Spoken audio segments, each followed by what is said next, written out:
Greetings, Internet. As the title says, this week I would like to talk to you about how some recent decisions made by Sheffield City Council kind of make absolutely no sense at all. I have talked to you in the past about the whole tree situation, and that is still ongoing, and I may end up talking to you about it again, but this time I want to talk to you about something that's a bit more local and affects me more directly. Here in my neighbourhood, over the last 9 months, we have been subjected to road improvements, the result of which is the shortest, most pointless bus lane in existence. During most of the day, this road is fairly quiet. I will admit during rush hour that sometimes the traffic does get a bit backed up, but that's going to happen during rush hour in a queue for traffic lights. What do you expect? And there's only really 2 main bus routes that even go down that road. So what's this tiny little bus lane going to save you? Maybe 30 seconds off your journey during the maybe half an hour a day that it's actually busy? Because the road is now wider, it's harder for pedestrians to cross, and they've added a little island, but I think that actually makes it a lot more dangerous. First you've got to cross the bus lane, and you'd think it would be easy enough to spot a bus coming,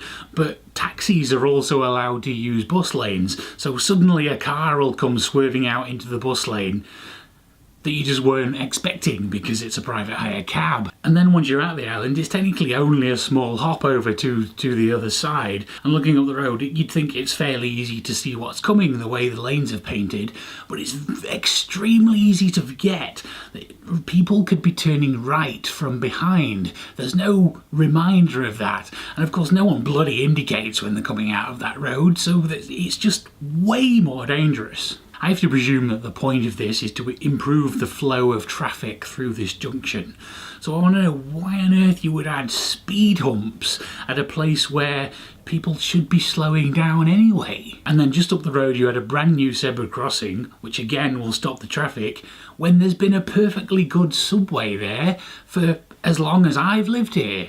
And of course to do all that they had to cut at least 4 major trees down, and this is never going to be a replacement for this within my lifetime. None of it makes any sense. Barely a couple of months before this project even started, the council replaced all the street lights, but then of course then they moved where the side of the road is and they had to replace those street lights a second time. Way to plan ahead, guys. Now finally at least construction seems to be over and everyone's been gone for a few weeks, but it seems like they're not going to tidy up after themselves. This used to be a nice patch of grass and now it's a pile of dirt and rubbish, which seems to have just been left behind. I don't get it, but it's actually just another entry on a long list of very nonsensical decisions that have been made by Sheffield Council in the last few years. So now I'm just left having to hope that it's piling up to the point where enough people will care enough to vote in some change. What do you think? Does any of that make any sense to you? Tell me about it in the comments down below. Thank you very much for watching, and I will see you next time.